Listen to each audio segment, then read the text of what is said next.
اللہ کے نام سے شروع جو نہایت مہربان رحمت والا ہے۔ جب سورج کو لپیٹ دیا جائے گا، جب تارے جھڑ پڑیں گے اور جب پہاڑ چلائے جائیں گے، اور جب 10 ماہ کی حاملہ اونٹنیاں چھوٹی پھریں گی، اور جب وحشی جانور جمع کیے جائیں گے، اور جب سمندر سلگائے جائیں گے، اور جب جانوروں کو جوڑا جائے گا،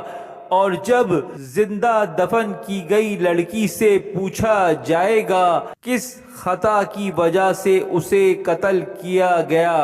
اور جب نامۂ اعمال کھولے جائیں گے،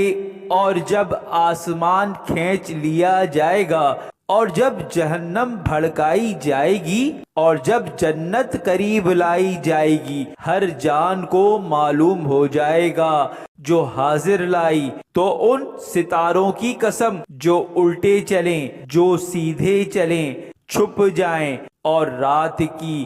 جب پیٹ پھیر کر جائے، اور صبح کی جب سانس لے۔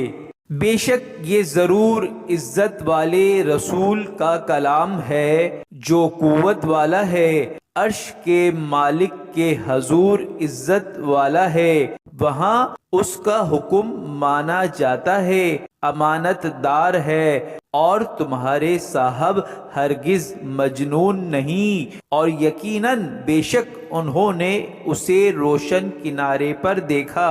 اور یہ نبی صلی اللہ علیہ وسلم غیب بتانے پر ہرگز بخیل نہیں، وہ قرآن ہرگز مردود شیطان کا پڑھا ہوا نہیں۔ پھر تم کدھر جاتے ہو؟ وہ تو سارے جہانوں کے لیے نصیحت ہی ہے، اس کے لیے جو تم میں سے سیدھا ہونا چاہے، اور تم کچھ نہیں چاہ سکتے مگر یہ کہ اللہ چاہے جو سارے جہانوں کا رب ہے۔